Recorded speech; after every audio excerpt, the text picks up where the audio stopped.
예수 그리스도 이름으로 기도드리옵나이다. 아멘. 오늘날 우리는 상실의 시대를 살아가고 있습니다. 지난 한 해 우리는 코로나19로 인하여서 많은 것을 잃었고 또한 상황은 여전히 진행 중이어서 또 여러 많은 것들을 잃을 수 있을 것입니다. 얼마나 더 많이 잃어야 멈출지 모르지요. 이러한 상실의 시대 속에서 어찌 살아가야 할지, 또한 2021년 한 해를 어찌 살아가야 할지 함께 말씀 앞에 엎드리고자 합니다. 상실의 때에 기억해야 하는 것은 주객이 전도되지 않도록 하는 것입니다. 무엇인가를 잃다 보면 잃는 것에 속상하고 잃는 것에 우리의 마음을 두기가 쉽습니다. 무엇인가를 계속 잃고 있어도 사실 잃고 있는 것보다 우리가 가지고 있는, 여전히 가지고 있는 소중한 것이, 가지고 있는 것이 훨씬 더 소중하고 귀한 것임에도 불구하고 잃는 것 때문에 그 가지고 있는 것을 잊어버리고 잃어버리기까지 하는 경우들이 있습니다. 자살한 사람들이 대표적인 경우이지요. 잃은 것이 많으나 그 사람이 여전히 소중한 것들이 훨씬 더 소중한 것들이 그 사람 안에 있음에도 불구하고 잃은 것에 초점이 맞춰서 잃은 것 때문에 속상하여서 잃은 것 때문에 절망하고 잃은 것 때문에 자살에 이르기까지도 합니다. 그러나 그것은 심히 잘못된 것이겠지요. 잃고 있는 것 때문에 주객이 전도되지 않도록 우리는 우리의 중심을 더 살펴볼 필요가 있습니다. 잃고 있는 것에서 우리의 시선을 띄어서 우리 안에 여전히 가지고 있는, 우리 안에 더욱더 소중한 그 중심을 살펴보아야 하는 것이지요. 오늘 본문 12절부터 14절에서는 여러 가지 호칭이 나옵니다. 12절을 함께 읽겠습니다. 내가 너에게 쓰는 것은 너희 죄가 그의 이름으로 말미암아 사함을 받았으며, 자녀가 나오고요. 뒤에 보면 아비, 청년, 아이들이 나옵니다. 이 호칭들을 어떻게 보아야 할지, 누구로 보아야 할지 여러 의견들이 있는데요. 자녀와 아이는 서신을 받는 모든 성도들을 의미하는 것이 확실해 보입니다. 요한이 조금 더 나이가 많이 먹었기 때문에 그러기도 할 것이고요. 또한 그가 참 아비의 그 심정으로 또 이렇게 사랑스러운 표현으로 쓸 때 자녀들아라는 표현을 씁니다. 그래서 이 자녀들은 교회의 어린 자녀들을 말하는 것이 아니라 모든 성도들을 의미하는 것인데요. 그렇다면 뒤에 있는 아비와 청년은 누구를 말하는 것일까에 대해서 여러 의견들이 있습니다.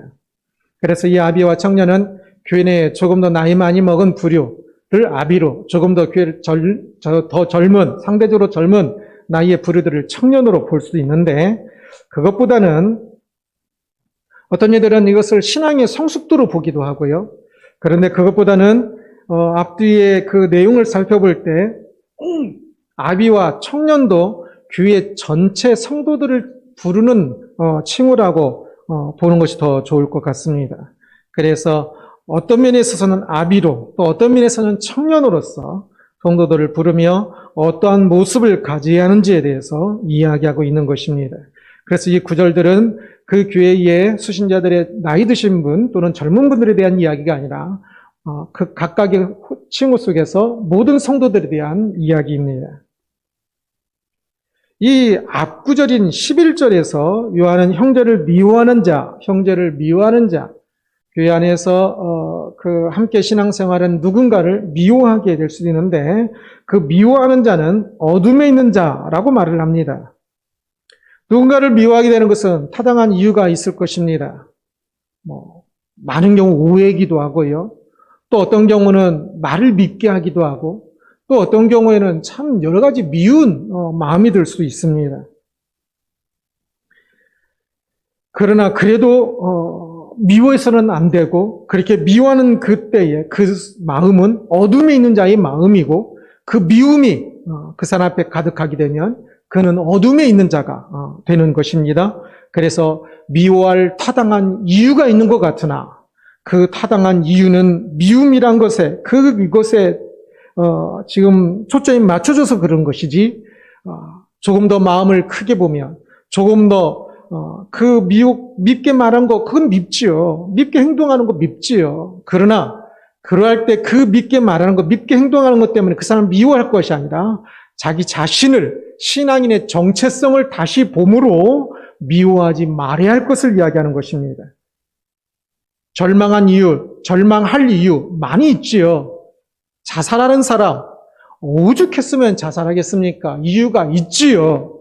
그러나 그럼에도 불구하고 신앙인은 절망에서도 자살이라는 그 끔찍한 일로 절대 안 됩니다. 조금 더 그러할 때 근본적으로 신앙인의 정체성을 살펴볼 필요가 있습니다. 내가 너에게 쓰는 것은 이라는 말을 반복하여 말하고 있는데 이것은 요한이 지금 강조하여 말하고 있는 것입니다. 앞에 참 미워하지 말라고 했는데 미워하는 마음 드는 거 어떻게 해요? 미워하는 것은 어둠에 속한 것인데 미워하는 마음 드는 것을 어떻게 해요? 라고 말을 하는 그 반문에 대해서 그러나 내가 다시 말하노니 내가 너희에게 쓰는 것은 내가 진짜 그 강조하여 말하고 싶은 것을 하면서 강조하여 말하고 있는 것입니다. 그래서 미워할 만한 마음이 들 때, 미워할 마음이 들 때에 신앙인의 정체성을 다시 들여다보라는 것입니다. 잃는 것 때문에 속상하고 절망하는 마음이 들 때에 신앙인의 정체성을 다시 돌아보라는 것입니다. 죽고 싶을 때에 신앙인의 정체성을 다시 돌아보라는 것입니다. 그래서 신앙인 정체성은 먼저 성도여 자녀들은 내가 너희가 쓰는 것은 너희 죄가 그의 이름으로 말미암아 사함을 받았으며 라고 이야기합니다. 우리의 죄가 어떻게 사함 받았는지를 생각해 보라는 말입니다. 그리스도의 십자가 있지요. 우리가 그 사람이 미운 말과 그 사람이 미운 행동 때문에 미워하고 싶어도 우리의 정체성을 다시금 생각해 보면 우리가 죄인 되었을 때 하나님 앞에 훨씬 더 미웠겠지요. 훨씬 더 죄인 되었을 때 사함받은 사실을 아는 사람이 신앙인 아닙니까? 그렇다면 우리는 미워하지 못하겠지요. 미워할 행동을 보면 미워할 만해요. 그러나 내가 하나님 앞에서 죄사함을 받은, 내가 죄인이었을 때 죄사함을 받은, 내가 진짜 미운 사람이었을 때 죄사함을 받은 것을 생각해 보면 미워할 수 없다는 것입니다. 죽고 싶어도 우리가 어떻게 생명 얻게 되었는지를 생각한다면 아는 사람이라면 죽을 수 없습니다. 내가 물에 빠져 죽게 되었는데 동네 어떤 아는 형이 대신 들어와서 나를 건져주고 그 형이 대신 죽었어요. 그러면 그 사람이 살다가 죽고 싶은 마음이 들더라도 어떤 마음이겠습니까? 죽고 싶은 마음이 들 때 죽어버리는 것이 아니라 그 형이 자기 목숨을 바치면 자기 목숨을 죽기까지 하면서 내 목숨을 살렸는데 내가 이렇게 힘들다고 죽어서야 되겠는가? 그 마음 들지 않겠습니까? 예수 그리스도는 더 하셨습니다. 예수 그리스도는 진짜 더욱더 성육신하고 낮아지셔서 나은 사람을 위하여 그렇게 죽기까지 하셨습니다. 예수님께서 그렇게 하신 것을 생각하면 우리는 결코 죽을 수 없습니다. 우리의 정체성을 생각해 보면 그렇습니다. 13절을 같이 읽겠습니다. 아비들아 내가 너희에게 쓰는 것은 너희가 태초부터 계신 이를 알았으며 청년들아 내가 너희에게 쓰는 것은 너희가 악한 죄를 이겼습니다. 말씀합니다. 아비들아 모든 성도들에 대한 것이라고 했죠. 모든 성도들이 이 아비의 조금 성숙한 모습을 표현하고 있는 것입니다. 너희가 좀 더 성숙한 모습을, 아비의 모습을 가져야 하는 것은 너희가 태초부터 계신 일을 알았으며 라고 합니다. 태초부터 계신 영광스러운 그분. 모든 것이 창조되기 전에부터 계셨던 그 영광스러운 그분이 이 땅에 한 사람이 되셔서 성육신하시고 고난받으시고 이 땅에 사셨습니다. 그 태초, 그 모든 시간을 거슬러 올라간 그 태초의 그 시간을 생각하고 또한 지금의 시간들을 생각하면서 우리는 조금 더 넉넉한 마음을 가져야 합니다. 우리는 태초부터 계신 그분을 압니다. 그분이 이 모든 시간들을 통제하시고 다스리심을 압니다. 그분이 매우 그렇게 태초부터 계셨던 매우 크신 분이 이 땅에 낮고 낮은 자의 모습으로 오신 것을 압니다. 그러면 우리가 세상이 조금 힘들어도 그전에 이만큼 가지고 있다가 이만큼 적게 가지고 있어도 우리가 낮아진 것이 얼마나 낮아진 것이겠습니까? 기껏 조금 낮아진 것입니다. 그런데 그 낮아짐도 견디지 못하여 막 절망하고 막 자살하고 그런다면 얼마나 어리석은 것이겠습니까? 우리는 이 아비의 마음, 아비처럼 조금 더 이제는 그 태초부터 계신 이를 아는 그 신앙인의 이 마음을 가질 줄 알아야 합니다. 그래서 지금 당장 조금 많이 힘들어도 좀 더 긴 시간으로 보면 아무것도 아니고요. 지금 당장 많이 낮아진 것 같아도 태초부터 계셨던 그분이 낮아진 것을 생각해 보면 진짜 아무것도 아닙니다. 그래서 우리들은 그 예수님, 우리가 그 예수님, 태초부터 계신 그분을 믿고 있는 것이기에 그분의 낮아짐을 생각하면 나의 낮아짐도 오히려 너무 조금 낮아진 것 같아서 참 몸둘 바를 모르고 황송하고 그래서 낮아짐 속에서도 그 속에 막 절망하고 막 하는 것이 아니라 좀 더 참 그 여유와 넉넉함을 가지고 그 일들을 대할 수 있는 사람이 되는 것이지. 또한 조금 더 강한 마음을 가져야 합니다. 청년들아, 너희가 악한 자를 이겼습니다. 성도들이여, 청년의 마음을 가십시오. 여러분이 악한 자를 이겼습니다. 라고 이야기하고 있습니다. 청년의 기백을 가지고 오늘 우리에게 닥친 악한 자의 술수를 이기라는 것입니다. 악한 자가 우리를 미워하게 하고 절망하게 하고 심지어는 자기 자신을 죽이기까지 하는 악한 자의 술책들이 있습니다. 그러나 우리는 이전에 이미 신앙이란 것은 이전에 그러한 악한 자의 그 술책들을 이겼던 사람들입니다. 그 악한 자는 새로운 것이 아닙니다. 그 사탄은 아무것 새로운 것이 아닙니다. 오늘 다시 우리의 약한 점을 파고 들고 있지만 그 악한 자에 대해서 강한 마음을 가지고 대적해야 합니다. 코로나19라는 것을 통하여 또 우리의 약점을 파고들지 모르겠지만 전혀 생각지도 못했던 부분을 파고들지만 그러나 우리는 이 청년의 마음으로 강한 마음으로 악한 자를 또한 이겨야 할 것입니다. 많은 어려움이 있을 때 우리가 나 자신이 누구인가를 다시 기억하는 것이 중요한 것을 보았습니다. 어려움이 있으면 지치지요. 때로는 자기 자신이 밉기까지 합니다. 그러나 하나님께서 여전히 우리를 얼마나 사랑하시는지 그것이 진짜 중요한 것 아닙니까? 때로는 내가 나까지 포기하고 싶지만 하나님은 나를 포기하지 않으신다는 사실을 붙잡은다면 그 사람은 참으로 모든 것을 넉넉히 이길 것입니다. 상실의 시대에 많은 것을 잃었고 모든 것을 잃었다 할지라도 가장 중요한 것은 여전히 잃지 않고 있는 것입니다. 우리를 사랑하시는 그 하나님, 우리를 구원하는 것은 상실의 시대에 잃어버린 그것이 우리를 구원하는 것이 아니라 우리를 사랑하시는 그 하나님의 사랑을 아는 그 믿음이 우리를 구원합니다. 그러기에 하나님께서 우리를 위하여 독생자까지 아끼지 아니하시고 주셨다는 그 놀라운 사랑을 그 사랑을 잊지 않고 잃지 않기 위해서 참 그 사랑을 다시금 돌아보는 게 중요합니다. 누군가의 작은 미움 때문에 하나님의 사랑을 잃어버린다면 얼마나 어리석은 것이겠습니까? 작은 무엇인가를 잃어버리는 것 때문에 하나님의 사랑을 잃어버린다면 얼마나 어리석은 것이겠습니까? 그러기에 그런데도 불구하고 우리는 누군가 미워하는 행동을 하면 막 그 미움 때문에 막 온몸이 분노가 이르고 무엇인가를 작은 것이라도 잃어버리면 그걸 잃어버리는 그것 때문에 또한 막 온몸이 절망합니다. 그럴 때 우리의 시선을 여전히 우리를 사랑하시는 그 하나님, 우리를 용서하시고 여전히 우리에게 가장 큰 기업이 되시는 그 하나님을 바라본다면 우리는 좀 더 넉넉하게, 조금 더 용기 있게, 힘 있게 그 악한 자를 이기게 될 것입니다. 참으로 상실의 시대에 잃어버리는 것이 아니라 우리 안에 여전히 가지고 있는 그 중심을 바라보면서 감사하고 기뻐할 수 있는 우리의 믿음이 되기를 주님의 이름으로 축원합니다. 어쩌면 우리는 우리가 사랑했던 것들을 아직도 여전히 더 많이 잃어버리게 될지도 모릅니다. 2021년 첫 주가 시작되었지만 코로나19는 이제 중반을 조금 넘은 것 같습니다. 어쩌면 아직 우리가 잘 모르지요. 그래서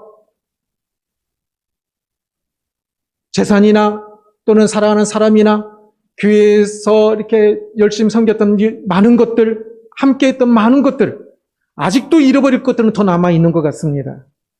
그러나 그럼에도 불구하고 우리는 이제 잃은 것에 초점을 맞추지 말고 그것이 무엇을 의미하는가?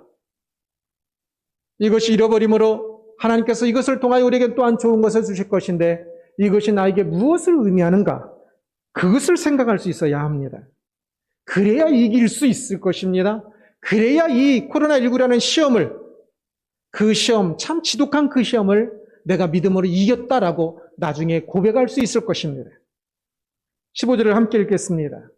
이 세상이나 세상에 있는 것들을 사랑하지 말라.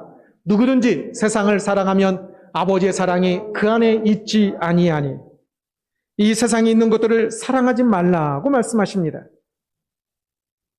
요한이 이야기를 할 때 어쩌면 듣는 사람들은 세상에 자기는 세상을 사랑하는 것이 없었다라고 생각할지 모르겠습니다. 그러나 요한이 보기에는 참 세상에 있는 것들을 많이 사랑하고 있었던 것 같습니다. 사랑하지 말아야 할 것, 조금 더 과하게 사랑한 것에 대한 이야기인데요. 그래서 요한은 그것을 지금 경고하고 있습니다. 우리도 예외가 아닐 것입니다. 세상에 있는 것들을 사랑하지 말라는 것은 염세주의적 사고를 말하는 것이 아닙니다. 세상적인 가치에 대해서 이야기하는 것인데요. 그래서 그 세상에서 우리가 사랑하고 있었던 것들이 그 가치가 조금 너무 많이 사랑하는 것들이 되어서 올바른 자리를 넘어 과하게 우상으로까지 발전된 모습들에 대한 이야기입니다. 그런데 그렇게 세상에 있는 것들 그렇게까지는 사랑하지 말아야 하는데 그렇게까지 사랑하고 있는 잘못된 사랑을 하고 있는 그러한 것들이 때로는 겉으로 볼 때 좋은 것들도 포함됩니다. 그래서 어쩌면 가장 좋은 것이라고 할 수 있는 교회의 봉사까지도 세상에 있는 것을 사랑하지 말라고 할 때도 그 안에 이것이 포함될 수도 있습니다. 우리는 코로나19로 인하여서 교회에서의 예배와 교제와 섬김 등을 잃었습니다. 너무 가슴 아픈 일이지요. 그러나 어떤 사람에게는 그것조차도 잃는 것이 필요했을 수도 있습니다. 믿음은 없는데 예배에 참석한 것만으로 믿음이 있다고 착각한 사람이 있고요. 믿음은 없는데 봉사하는 것으로 믿음 있는 것으로 착각할 수 있습니다. 믿음을 위해서는 예배를 해야 하고 봉사를 해야 하지만 때로는 주객이 전도되어서 그것으로 충분하다고 생각할 수 있는 것입니다. 그래서 믿음의 길을 더 이상 가지 못하고 봉사하는 것으로 그냥 충분한 것으로 생각하여서 믿음의 길을 가지 못한 채 그냥 봉사만 하고 있을 수도 있습니다. 그러면 그 사람에게는 그 봉사를 잃어버릴 필요가 있습니다. 세상에 있는 것들을 사랑하지 말라는 그것이 하나님을 사랑하는 마음을 빼앗는 경우를 두고 하는 말입니다. 하나님을 사랑하는 그 마음을 그냥 차지하는 것이지요. 누구든지 세상을 사랑하면 아버지의 사랑이 그 안에 있지 아니하니라. 세상을 사랑하면 아버지의 사랑이 그 안에 있지 아니하니라 라고 말씀합니다. 여기서 아버지의 사랑은 아버지의 할 때 이 의는 아버지를 사랑하는 것도 되고 아버지가 사랑하는 것도 됩니다. 영어도 어부를 쓸 때 love of God 할 때 하나님의 사랑이라고 말할 때 하나님이 사랑하시는 것도 되고 하나님을 사랑하는 것도 되는데요. 그것은 항상 문맥 속에서 무엇을 의미하는지 선택을 해야 합니다. 헬라어도 똑같이 그렇습니다. 그래서 이것이 소유격이 되어서 하나님이 사랑하시는 것인지 하나님을 사랑하시는 선택을 해야 하는데 이렇게 그냥 선택하지 않고 하나님의 사랑으로 번역된 성경들도 있지만 선택하는 성경들은 전부 하나님을 사랑하는 것으로 선택해서 번역을 합니다. 누구든지 세상을 사랑하면 아버지를 사랑하는 그 사랑이 그 안에 있지 아니하니라 라는 뜻입니다. 우리의 사랑의 마음에 세상을 사랑하는 마음이 많이 차지하여서 아버지를 사랑할 그 마음이 적어지고 없어지는 것에 대한 이야기입니다. 그렇다면 그 세상을 사랑하는 세상 그 안에 여러 가지 것들이 있을 수 있을 텐데 그 중에는 그 세상에 돈도 원래 좋은 것이죠. 필요한 것이고 건강도 이러한 봉사도 모든 것들이 우리가 지금 잃고 있는 것들이 다 소중한 것들이지요. 그러나 그 소중한 것들이 어쩌면 하나님을 사랑하는 그 마음의 자리까지도 더 차지해버려서 그것이 하나님을 사랑하는 마음을 많이 그 자리까지 다 빼앗아 버린 경우도 많이 있다는 것입니다. 그래서 혹 무엇인가를 더 잃어버린다면 앞으로도 계속 잃어버릴 것인데 그 잃어버리는 자리에 하나님을 사랑하는 마음을 더 채우십시오. 어제도 제가 조금 아팠는데요. 그래서 그냥 10분이 10시간처럼 10시간, 10일 이상으로 느껴질 정도로 그랬는데 그러니까요. 하나님을 더 간절히 찾습니다. 설교를 다 완성하지 못한 상태에서 아파서 이거 해야 하는데 내일 주보도 포기할까 말까 그래도 해야 하는데 하나님 하면서 더 간절히 찾고 더 천국을 더 사모하고요. 천국은 이 아픔이 없을 텐데 주님 오시면 이 아픔이 없을 텐데 지금 오시면 안 될까요? 라고 기도를 하게 되기도 하고요. 건강을 조금 잃으면 저 같은 경우는 그렇습니다. 건강을 잃으면 그 자리에 항상 하나님을 사랑하는 하나님을 찾는 자리가 더 채워졌던 것 같아요. 그래서 저에게 건강 잃음이 어쩌면 조금 더 때때로 필요하지 않나, 필요한 것 아닌가 하는 생각을 갖게 되기도 합니다. 건강 필요하지요. 건강해야 뭐든지 할 수 있으니까. 그러나 그때 어쩔 수 없는 어떤 상황들 속에서 혹시 잃게 된다면 그때 잃어버린 것 때문에 더 절망하기보다는 잃어버린 바로 그 자리에 하나님을 사랑하는 마음을 채운다면 잃어버린 것은 조금이요 채워진 것은 큰 것임을 항상 느낍니다. 세상에 있는 것을 사랑하지 않는 구체적인 것을 다음 구절인 16절에서 또한 이야기를 하는데요. 함께 읽겠습니다. 이는 세상에 있는 모든 것이 육신의 정욕과 안목의 정욕과 세상의 이생의 자랑이니 다 아버지께로부터 온 것이 아니요 세상으로부터 온 것이라. 아버지께로부터 온 것이 아닌 세상으로부터 온 것인 세 가지 항목을 좀 이야기를 하는데요. 육신의 정욕, 안목의 정욕, 이생의 자랑입니다. 이것을 학자들 또한 여러 가지로 이야기를 하는데요. 그래도 최근에 있어서는 조금 더 많은 사람들이 조금 더 다수의 사람이 정리하여 말하기를 앞에 육신의 정욕은 큰 항목이고 나머지 안목의 정욕과 이생의 정욕은 육신의 정욕의 하위 개념으로서 작은 항목이다라고 이야기를 합니다. 그래서 육신의 정욕, 즉 육신의 정욕을 두 가지로 나눠서 안목의 정욕과 이생의 자랑 이 두 가지를 조심해야 한다라고 이야기를 하고 있는 것입니다. 그러면 안목의 정욕이 무엇인가를 살펴봐야겠죠. 이 안목의 정욕은 눈으로 보는 것, 그것에서 생기는 탐욕을 의미합니다. 시기가 있을 수 있습니다.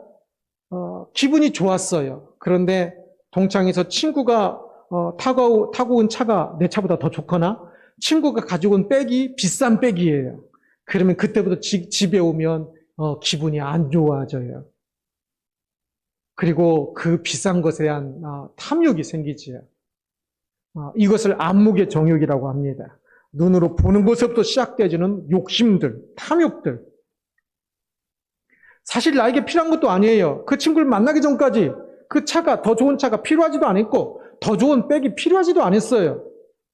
그것이 없다고 기분 나쁘지도 않았어요. 그런데 그것을 보는 순간부터 기분이 나빠지고 더 탐욕이 생기기 시작하는 것이죠. 그리고 그것을 꼭 사야만 기분이 좋고 행복할 것 같아요.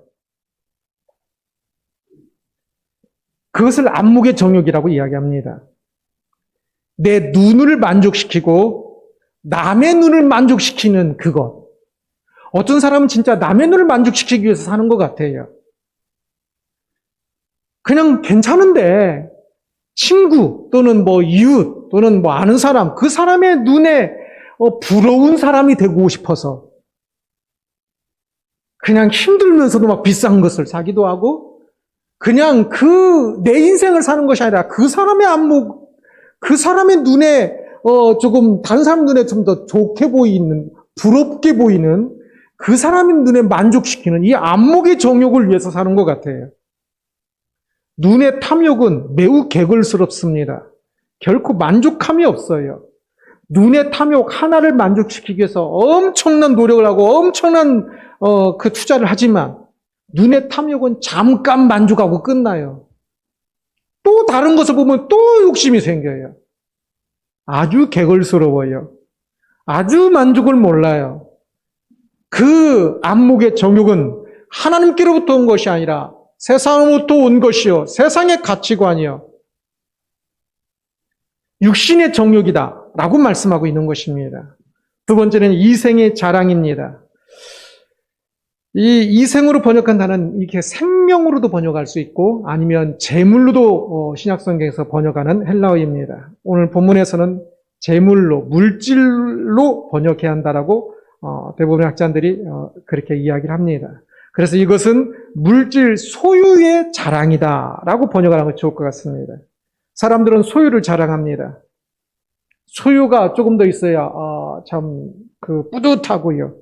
소유가 있어야 무엇인가를 더 많이 가지고 있어야 그거 가지고 자랑하는 것이지요. 매우 교만해서 자신은 그렇게 소유해야 한다고 생각하고 다른 사람보다 더 소유하면 그것을 기뻐합니다. 자신이 소유한 것이 선한 것으로 흘러가면 얼마나 더 좋은 열매를 맺는지를 생각하지 못하고 오직 자랑하기 위해 과소유합니다. 죽고 나면 재물이라는 것은 그냥 통장에 숫자로 찍혀 있을 뿐입니다. 죽고 나면 사용하지 못한 것이 나중에 두고두고 한이 될 것입니다. 코로나19로 인하여서 많은 소유를 잃고 있습니다. 그것을 슬퍼합니다. 많은 돈 수입이 줄어들었습니다. 그러나 어떤 사람에게는 소유에 자랑할 것이 줄어든 그것이 복일 수 있습니다.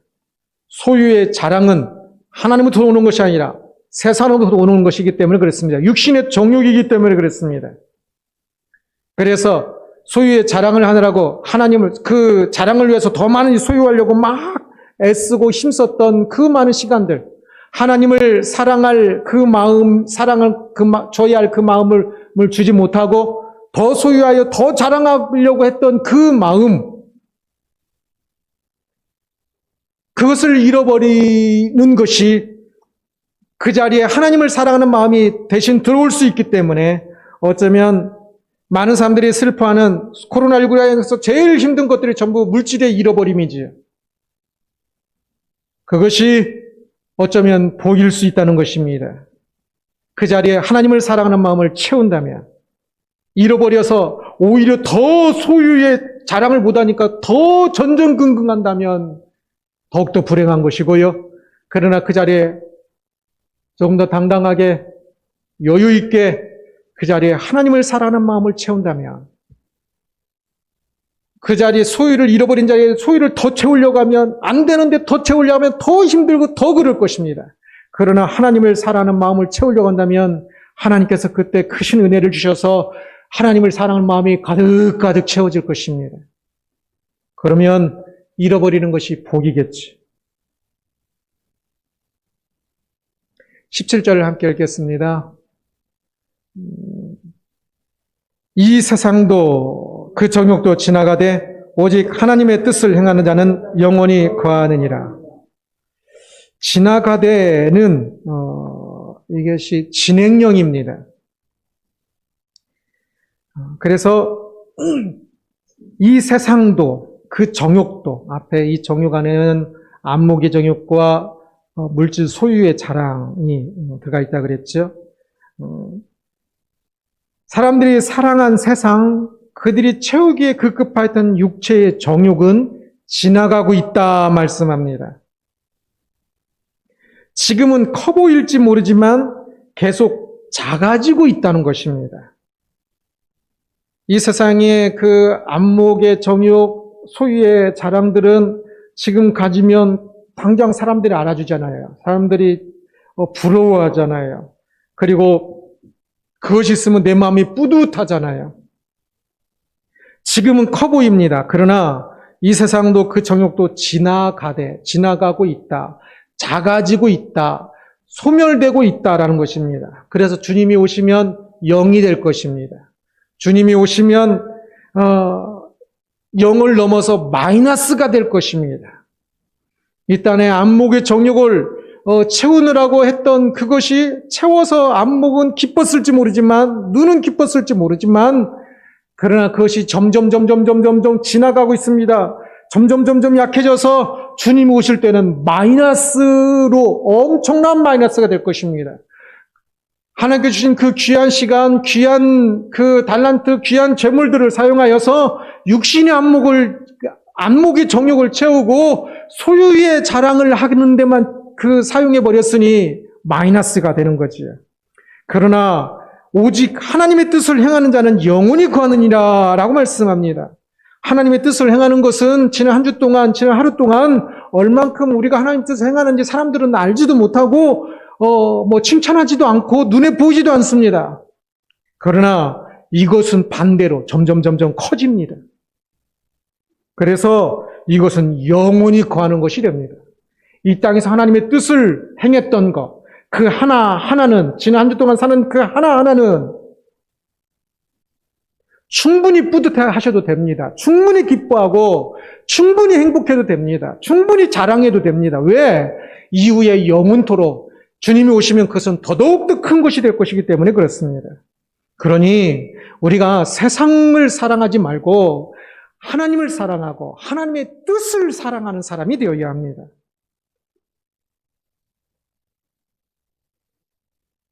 우리가 무엇을 사랑하는 것이 마땅하겠습니까? 작아지는 세상인 것입니까? 커지는 하나님의 뜻입니까? 세상은 코로나19만이 아니라 수없이 또 많은 일들이 일어날 것입니다. 한 개인에게 더 비참한 일도 일어날 수 있습니다. 듣다 보면 너무나 슬퍼서 눈물밖에 나오지 않는 그런 일들이 얼마나 많이 있는지 모릅니다.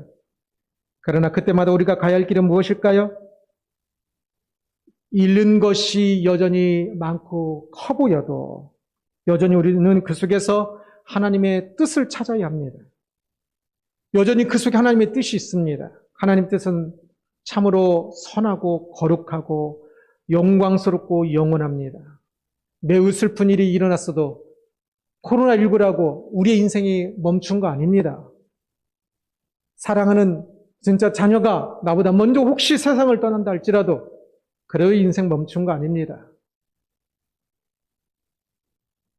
공평한 것은 정의로우신 공평케 하시는 하나님께 맡기고 그렇다면 이곳에서 내가 무엇을 해야 할까? 무슨 의미를 찾고 무엇을 해야 할까? 하나님의 뜻이 무엇일까를 찾는 것이 가장 중요합니다. 어떤 순간에도 그 안에 우리에게 생명이 있는 한 하나님의 뜻이 있습니다. 그리고 그 하나님의 뜻은 영원하고 영광스럽고 존귀합니다. 그러기에 잃는 것이 아니라 찾아야 하는 그 하나님의 뜻을 찾기를 바랍니다. 올해의 세상에 있는 것들을 사랑하지 말라라는 제목으로 오늘 말씀 제목 그대로 표를 정했는데요. 세상에 있는 것들을 사랑하지 말라. 잃어버린 것들이 있으면 그것에 지쳐가면 그건 사랑하고 있는 것입니다. 잃어버리는 것들이 있으면 쿨하게, 넉넉하게 보내십시오. 그러면서 그 속에 하나님을 사랑하는 마음을 채우십시오. 그러면 상실의 시대라 할지라도 충분히 기쁨과 영광과 평강이 가득할 수 있을 것입니다. 세상에 있는 것을 사랑하지 말라는 제목으로 말씀을 살펴보았습니다. 요한 사도가 신앙의 정체성으로 들어가야 할 것을 미워하는 마음이 있을 때 또는 상실이 있을 때 그 속에 있을 때 그것을 보면 미워하게 되고 슬퍼하게 되고 절망하게 되겠지만 신앙인의 정체성을 다시 살펴보면 여전히 잃는 것이 많고 미워하는 사람이 많고 어려움이 많이 있어도 여전히 우리는 참 담대할 수 있고 여전히 감사할 수 있고 여전히 기뻐할 수 있는 것을 말하는 것을 보았습니다. 이것이 오늘 같은 상실의 시대는 더욱더 중요합니다. 항상 자기 자신의 중심을 잘 살펴야 합니다. 잃는 것은 변두리요. 변두리 것을 잃었는데 우리의 중심의 것까지 잃어버리면 안 되지 않겠습니까? 어쩌면 잃은 것은 어쩌면 잃어버려야 하는 것이었는지도 모릅니다. 어쩌면 잘된 것인지도 모릅니다. 아니라고 항변할 수도 있겠지만 나중에 가서 알겠지요. 세상의 것을 사랑하지 말라고 말씀하십니다. 하나님을 사랑하는 사랑의 자리를 마련해야 하기 때문입니다. 오늘날 시대 사람들은 너무 바빠서 너무 많아서 하나님을 사랑할 시간이 없습니다. 하나님을 사랑할 자리가 없습니다. 아직도 잃어버릴 것이 더 남아있는 2021년 첫 주일입니다. 아직도 우리는 여전히 비대면으로 예배를 하고 여전히 주중배를 또 못하고 있고 여전히 많은 것들을 잃어버리고 있습니다. 언제까지일지 모르지요. 그러나 결코 잃기만 하는 마이너스 인생이 되지는 말아야 할 것입니다. 여전히 우리를 향한 하나님의 선하신 뜻이 있습니다. 여전히 아무리 어려운 일이 있다 할지라도 하나님께서 우리에게 마이너스 인생을 말씀하시는 것이 아니라 우리에게는 플러스 인생을 말씀하십니다. 잃는 것은 어차피 지나가는 것이요. 진짜 얻어야 하는 것은 하나님의 뜻인 것을 분별하고 행해야 할 것입니다. 잃어버리고 있는 것은 실제로는 어차피 지나가는 것입니다. 사실. 어쩌면 그것은 하나님께서 버리라고 하는 안목의 정욕이고 소유의 자랑거리였을지도 모릅니다. 그러게 잃어버리는 것에 너무 집착하지 말고 너무 속상해하지 말고 절망하지 말고 그 속에서 잃어버린 그 자리에 계속적으로 하나님을 향한 사랑이 그 마음을 하나님을 향한 사랑의 그 일들을 더욱더 채운다면 우리는 분명히 플러스 인생이 될 수 있을 것입니다. 2021년 코로나19라고 결코 주저앉아 있지 말고 마이너스 인생 만들지 말고 일어나 담대히 더욱더 플러스 인생을 만들고 하나님을 사랑하고 하나님의 뜻을 행하는 거룩하고 아름다운 한 첫 해가 되기를 2021년이 되기를 주님의 이름으로 축원합니다. 기도하겠습니다. 영광의 하나님을